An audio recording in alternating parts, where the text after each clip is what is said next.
안녕하십니까. 감사스마일입니다. 2022년 10월 7일 금요일 아침 방송 즐겁게 보겠습니다. 오늘의 한 줄 명언은 열정과 끈기는 보통 사람을 특출하게 만들고 무관심과 무기력은 비범한 일을 보통 사람으로 만든다. 감사스마일은 특출나지 않는데 다른 사람들보다 이 열정과 끈기, 성실성은 좀 있는 것 같습니다.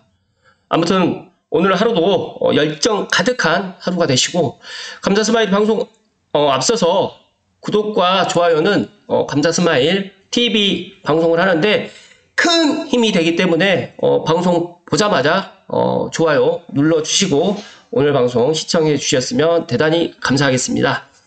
오늘 방송 드릴 주제는 아름다운 내 집 갖기에 아름다운 내 집 사기님의 현재 부동산 상황에 대해서 지난 9월 29일 날 아름다운 내 집 갖기에 포스팅을 했는데 내용이 상당히 좋아서 감사스마일 TV 애청자분들께 오늘 기쁜 마음으로 한번 이야기 드려볼 수 있도록 하겠습니다. 준비되셨죠?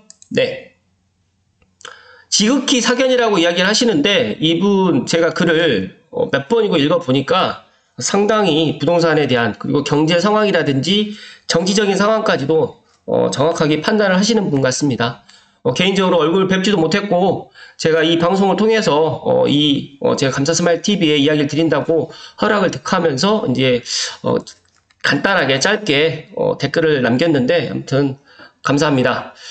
현재 시장 상황은 첫 번째로 고금리 여파로 청약이 아닌 매매는 현금 부자들만의 닉으로 변모하고 있고요. 청약 시장마저 공공택지 등으로 분양가 경쟁력이 있고 향후 시세 차익이 기대되는 곳으로 지금 옥석을 가리는 중에 있다. 그리고 두 번째로 매수자는 급감한 상태다.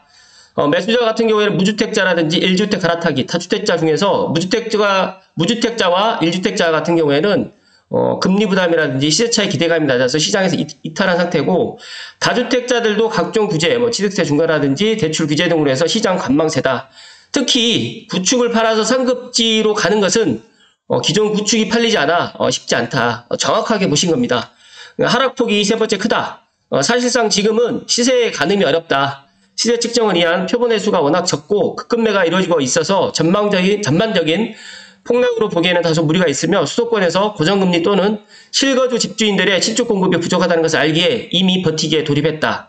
그러니까 이미 경험한 것처럼 아파트 한 채 없이 폭등을 맞았을 때처럼 상대적인 박탈감은 거래 급감과 하락세에도 집주인들의 의지를 불태워주는 요인이 되고 있다. 그렇다고 하면 정부의 입장은 대외적으로는 집값 상승을 갖다가 이제 거래 활성화를 위한 정책은 없을 것이라 발표하지만 믿는 사람은 없다. 그다음에 작년 한 해만 부동산 세수로 거둬들인 금액이 100조가 넘었음을 감안할 때 대한민국에서 부동산이 차지하는 비중을 미루어 짐작할 수 있으며 작년 세수 100조 대비 올해 세수는 반의 반토막도 기대하기 어려운 상황으로 당장 내년부터는 추경은 기대하기 어렵고 2024년부터 대규모 예산 축소가 불가피한 상황이다. 그래서 2024년은 여소야대를 해소할 수도 있는 총선이 있기 때문에 총선이 2024년 4월에 있습니다. 그래서 정부가 앞으로 어떤 부동산 정책이라든지 대책을 펼지는 안 봐도 뻔하다라는 이야기를 하셨고요. 세 번째로 언제나 정부의 입장은 경기 활성화, 일자리 증가, 세수 확보, 플러스 금융시장 불안 해소, 민간 공급 확대 등의 이유로 물가 상승률 플러스 알파의 부동산 상승을 바라고 있다. 정말 물가 상승률보다 조금만 더 올라가기를 바라고 있지만 현실적으로 시장은 그렇지 않죠. 두 번째로 시장 정상화를 위한 거래량이 증가가 앞으로 될 것 같다라고 지금 예상을 하셨는데, 어차피 하락장에서는 무주택, 1주택자는 매수 불가고 언제나 이들은 비쌀 때, 오를 때 확인사살 후에 진입하는 부류이다. 즉 거래량 증가를 위해서는 다주택자의 시장 진입이 불가피한데 취득세 중과라든지 대출 규제 완화만으로도 저평가 상급지를 중심으로 거래는 다시 활성화되리라 생각된다. 두 번째로 다주택자를 위한 양도세 일시적 유예라든지 감면 대책이라든지 기존의 양도세 감면분만큼의 가격 하락 요인이 발생해서 거래에 숨통을 틔워줄 것으로 생각되는데 적지 않은 반발이 예상돼가지고 실현 가능성은 미지수다라고 지금 예상을 했고요. 향후 전망을 보시면 이번 조정지역 전면 해제에서 정부의 입장과는 달리 본격적인 규제 완화의 신호탄으로 시장을 인식하고 있고 지방세 세수 국감이라든지 그다음에 지자체 세수 국감 같은 경우에는 예산 축소라든지 지방세 대량 발행 그다음에 정부의 세수 보전 등 적지 않은 혼란을 가중시키고 있기 때문에 참고로 경기도 같은 경우에는 서울을 넘어서는 최대 광역지자체이면서 문정권, 그러니까 문재인 정권 5년간은 다양한 실정에도 불구하고 그럭저럭 유지되었던 건 집값 상승 때문에 유지되었는데 앞으로는 이런 것들이 적지 않은 영향이 있을 것이다라고 지금 보고 있고요. 지금은 상속이라든지 증여를 제외한 모든 거래 행위가 중단되어 있다라고 지금 이야기를 했습니다. 뭐 거래 절벽에 부동산 세수까지 급감이라든지 이런 신문 기사를 알고 계실 것 같고요. 그다음에 두 번째로 총선이 임박해 있다.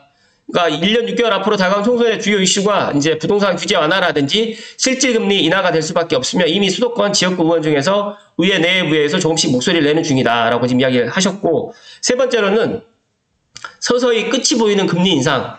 역사적으로 물가 상승이라든지 인플레는 적절하게 통제하는 것이 막을 수 없다는 게 정론인데, 연준의 트롤링에 따라서 전 세계 환율이 춤을 추고 있지만 미국도 중간선거가 지금 11월에 있습니다. 제가 알고 있기로. 현재 정권을 가진 민주당 같은 경우에는 보편적인 복지를 다수에게 뿌리는 정책이 대다수라 아마 중간선거가 끝나고 난 이후에 이런 부분에 있어서 이제 금리 인상이 어느 정도 정말 끝이 보일 것 같다라고 지금 전망을 하셨고, 그렇다고 하면 가장 감사스마일 TV를 애청하시는 분들 중에 앞으로 아파트 값은 어떻게 될 것인가, 아름다운 내 집 사기님께서 이야기를 하셨던 거 한번 이야기를 해보겠습니다. 집값은 방향성이 있어서 변곡점이 시기 오지 않는다. 그러니까 당분간 하락 조정은 불가피하다. 내년부터 안정화를 갖다가 거쳐서 재상승할 것으로 판단한다. 그러나 서울과 수도권을 중심으로 현 윤석열 정부 5년간 적정 입주 물량 대비 22만 가구가 부족하기 때문에 현 윤석열 정권은 입주 물량을 더욱 감소시키는 정책을 펼치고 있어서 내년의 주요 이슈는 신축 공급 물량 부족이 될 거라 판단된다. 그래서 5월, 6월부터 상당수의 건설사라든지 시행사들이 사업 계획 승인을 받고도 분양을 철회하는 사업장이 증가하고 있고, 주요 원인은 건설 원가 상승이라든지 미분양 리스크, 분양가 현실화 후 분양을 재개하겠다라고 지금 이야기를 하고 있습니다. 그래서 공급은 솔직히 뭐 뻥을 칠 수 있어도 실질적인 분양이라든지 착공 후에 집계되는 입주 물량은 구라가 불가능하다. 그렇기 때문에 이 얘기는 2023년 내년 말부터 수도권을 중심으로 신축 입주 물량은 정말 부족하다는 것을 이미 확정되어 있다라는 이야기를 하셨습니다. 결론적으로 현재 부동산 시장은 하락을 떠나서 거래 급감이 가장 큰 문제점이며, 하락폭이 큰 이유는 시세 측정을 위한 표본이 소량이라든지 급등으로만 산출되기 때문에 하락폭이 더 커 보이는 가격 왜곡 현상이 심화되고 있고, 또 분양가는 물가라든지 고금리를 반영해서 지속적으로 지금 상승 중이며, 경기 불안의 여파로 민간 공급은 계속 축소 중인데 공공도 예산 감축이라든지 필수적인 임대 물량을 제외하면 급감할 예정이다. 그래서 특히 택지 개발을 통해서 민간의 택지를 팔아서 임대 공급을 위한 재원을 마련하는 LH 등의 공공 분양은 점점 줄어들 것이다 라고 지금 전망을 하고 있습니다. 정말 이분의 제 개인적으로 만나 뵙지도 않았지만 이분의 지금 이 부동산 인사이트, 그리고 부동산 지금 현재 시장 상황을 정확하게 판단하는 것 같아서 제가 깜짝 놀랐고요. 대한민국 건국 이래 그 어떤 정부도 부동산 폭락을 바라진 않으며 물가 상승 플러스 알파의 선에서 적절하게 통제되어야 된다는 것은 다들 알고 있는 사실이고, 감사스마일도 부동산 현장에서 13년 동안 경험해왔지만 정말 부동산이 폭락하는 것을 바라는 정부는 없었습니다. 그렇기 때문에 올해 말까지 대다수의 부동산 규제는 철폐될 것으로 예상되고, 기준금리 상승분만큼 가상금리를 줄여서 실질금리 같은 경우에는 적정 수준에서 아마 정부에서 통제할 것으로 추정을 지금 하고 있습니다. 만약에 갈아타기를 원하시는 분들은 부지런히 임장을 다니면서 금매 물건을 금액대를 확인해 두시고, 앞으로 한두 차례 남은 미국의 연준의 금리 인상이 멈추고 언론에서 부동산 규제 해제가 연일 보도된다고 하면 이때 진입하면 좋을 것 같다라고 지금 이야기를 하셨습니다. 제가 이 썸네일로 이 사진을 갖다가 넣을 건데요. 이거 한번 보십시오. 2022년 9월 지금 현재 부동산 상황을 이 그림으로 보시면 정말 이해가 쉽습니다. 규제 라인이 되어 있고요. 1주택, 2주택, 3주택. 그다음에 규제 라인을 좀 풀어달라고 지금 계속 이야기를 좀 하고 있고요. 그리고 현재 경쟁률 3대1, 무주택이 있는데, 지금 집 사면 바보인 무주택자, 그 다음에 역시 거주는 전세가 편하다는 무주택자, 5억 되면 사야지. 그러니까 지금 뭐 3종에도 이런 분들 꽤 있으세요. 5억 되면 산다고. 근데 감사스마일 다시 한번 말씀드리지만 5억까지 내려가지 않습니다. 그리고 20억에서 15억까지 떨어졌으면 사야 되는데, 이 세 번째 무주택자는 5억 되면 사야 된다라고 지금 보고 있습니다. 그래서 아름다운 내 집 사기님의 이 부동산 인사이트를 보면서 감사스마일이 정말 놀랬고요. 와, 이런 숨은 지하의 고수분들도 상당히 많이 계시는구나. 정말 깜짝 놀랐는데, 여기에 또 댓글들이 그림이 모든 걸 말해주고 있다라고 지금 이야기를 했고요. 정말 이런 것들이 어마어마하게 지금 이야기가 나와 있는데, 제가 이것까지 다 이야기를 드리게 되면 너무 시간이 많이 걸릴 것 같으니까, 제가 아름다운 내 집 갖기에 이 아름다운 내 집 사기님의 포스팅 글을 제가 링크를 걸어 드릴 테니까 제 방송 보시고 한 번 더 꼼꼼하게 한 번 더 읽어보시면 부동산 인사이트를 키우는 데 있어서 상당히 좋을 것 같습니다. 감사 스마일이 물 한 잔만 마시고 오늘 방송 마무리 지을 수 있도록 하겠습니다.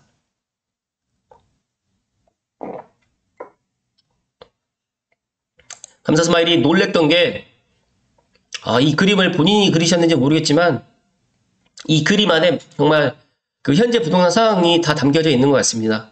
정말 이 규제 라인만 풀게 된다라고 하면 1주택자라든지 다주택자들이 예를 들어서 지금 좋은 아파트를 갈아타기 하거나 또 투자로 이제 접근할 수도 있지만 지금 정부에서는 이 규제 라인을 갖다가 풀지 않습니다. 왜 그러냐면 정부에서도 지금 공급이 부족하다는 걸 알고 있기 때문에 만약 이 규제를 풀게 될 경우에 다시 한번 또 주택가격을 상승하지 않을까 또 그런 걱정을 하고 있는데 아무튼 정부가 올해 연말까지 어떤 그런 부동산 정책이라든지 포지션을 취할지는 한번 지켜봐야 될 것 같습니다. 그렇다고 하면 감사 스마일이 근무하고 있는 지금 현재 현재 삼성 부동산 상황은 어떤지 한번 간단하게 이야기 좀 들어볼 수 있도록 하겠습니다. 첫 번째로 급매는 있습니다. 근데 급매가 있는데 재밌는 거는 집주인분들이 급매를 갖다가 광고를 하지 말라고 합니다. 그러면서 이제 본인 집을 갖다가 아름아름 이제 광고하지 않고 소리 소문 없이 지금 매도를 갖다 하길 희망하시는데 그런 분들이 꽤 있으세요. 감사 스마일에게도 직접 그렇게 연락을 오신 분들 꽤 있는데 근데 그 물건들이 이제 홍보를 해야 되는데 제가 이제 방송을 통해 가지고 급매가 있습니다라고 해도 최근에 이제 전화가 가끔 오긴 하는데 6억대, 5억대 이렇게 찼습니다. 34평 기준으로. 근데 없습니다. 34평 기준으로. 6억대, 7억대 없습니다. 간혹 가다가 7억 중후반대에 있긴 있는데 그거는 이제 상황에 따라 이제 그런 그 지역에 따라 좀 틀리겠지만 그래도 더 내려가기를 바라기 때문에 거의 지금 제가 살펴보니까 금매가 8억 선에는 있는데 7억 중반, 7억 후반에는 물론 있겠죠. 있을 수도 있겠지만 제가 지금 알고 있기로는 거의 그런 매물들은 많지 않고 또 이제 신분당 석부 연장을 제가 어제도 이야기 드렸지만 많은 분들이 신분당 석부 연장 언제 되냐고 저에게 정말 하루에 10통씩 전화가 오는데 제발 그 전화는 제가 정말 받고 싶지 않습니다. 정말 어차피 시간이 지나면 알게 되기 때문에 조금만 기다려 달라는 말씀을 드리고요. 두 번째로는 전세보다는 월세 선호 현상이 상당히 높아졌습니다. 아마 이거는 이제 전세자금 대출 금리가 또 많이 상승되고 있고 앞으로 또 금리 인상이 계속 예정되어 있기 때문에 이제 차라리 전세보다는 월세를 살자라고 또 생각하시는 분이 있고 또 본인 집을 갖다가 이제 2주택이라든지 3주택 있으신 분들 같은 경우 본인 집을 갖다가 예를 들어서 전세나 아니면 반전세로 주고 또 직장이라든지 학군 때문에 또 이사를 갖다 가시는 분들이 있는데 이런 분들도 전세를 갖다가 대출받기가 쉽지 않기 때문에 월세를 갖다 많이 하고 있어서 지금 삼성 전체적으로 전세 매물은 상당히 많이 쌓여 있고 월세 매물은 좀 많이 귀합니다. 그래서 이 부분에 있어서 감사 스마일 TV 애청자분들께서도 내년 초에 만약에 전세나 월세를 갖다가 놓으실 분들은 제 이야기에 귀를 좀 기울이시면 좋을 것 같고 세 번째로 지금은 시장을 갖다가 지금 방금 현재 부동산 상황에서 말씀드렸던 것처럼 무주택자뿐만 아니라 1주택자라든지 2주택자 우리가 다주택자들도 관망을 하고 있습니다. 그러니까 매수자도 관망을 하고 있지만 매도자도 지금 관망을 하고 있습니다. 그러니까 매도자 같은 경우에도 내년에 한시적인 양도세 면제가 1년에서 더 연장될 수도 있을 것 같으니까 지금 당장 급하지 않으면 안 팔려고 하고 있고 매수자분들은 정말 급급매 그러니까 지금 삼동 같은 경우 예를 들면 예를 들어서 10억까지 찍었던 단지에서 한 7억을 갖다 지금 생각하는 분들 꽤 많으신 것 같고 또 8억에서 9억이 넘어갔던 단지를 한 5억에서 6억을 살려고 하신 분들이 있는데 여기 전세 가격이 지금 5억 전후로 지금 되어 있기 때문에 현실적으로 그렇게 되지는 않을 것 같고 제가 신분당 석부 연장이 내년에 1월에 예타가 통과된다고 하면 정말 지금의 가격은 꿈의 가격이 되지 않을까. 그래서 저는 조심스럽게 내년에 지금 아름다운 내 집 사기님께서도 말씀드린 것처럼 지금 이런 상황이 내년 이맘때까지 이렇게 쭉 가지 않습니다. 그래서 저는 물론 조정을 받는 경우가 이제 사람마다 그다음에 단지별로 이제 급급매가 있을 수는 있겠지만 이런 것들이 한 단지에 예를 들어서 500세대에서 100세대가 이런 매물이 나오고 50세대 정도가 나오고 50% 정도가 나오진 않을 것이다. 라는 저는 그렇게 전망입니다. 그래서 그런 부분에 있어서 각자가 한번 생각을 한번 해보시면 좋을 것 같고 네 번째로 정부 대책이 지금 필요한데 정부에서도 이제 지금 대책을 내지 않고 그냥 지금 이런 상황에서 안정이 좀 되기를 갖다 바라는 것 같은데 만약에 더 이제 폭락을 하게 되면 이제 그때서 이제 대책을 내겠지만 폭락을 하고 난 다음에 대책을 내면 더 효과가 물론 있을 수 있겠지만 효과가 좀 약합니다. 그래서 그런 것들을 11월에 미국 연준의 예를 들어 미국 연준 금리 인상 속도라든지 그런 것들 판단해서 아마 제가 판단했을 때 12월 전에는 정부에서 대책을 갖다 내놓지 않을까.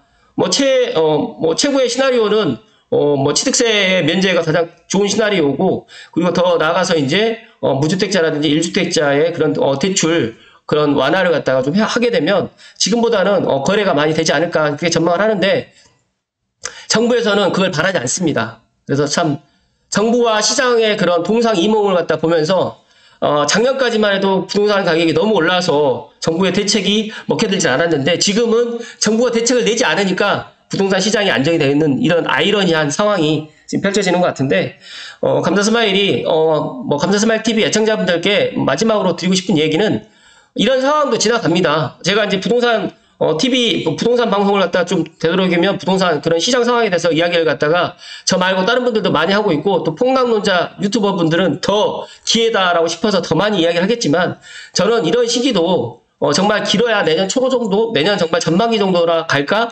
내년 하반기가 되면 정말 아름다운 내 집 사기님께서 이야기하셨던 것처럼 정말 여기에서 지금 사실적으로 맞거든요. 공급이 없어요. 그러니까 지금 3기 신도시를 기다리시는 분들도 냉정하게 제가 말씀드렸잖아요. 2028년까지 안 들어올 수 있고 2030년을 생각해야 된다. 그렇다면 지금 우리가 2022년에 살고 있는데 내년에 2023년에 민간에서 건설을 갖다 한다고 하더라도 실제 입주는 2026년.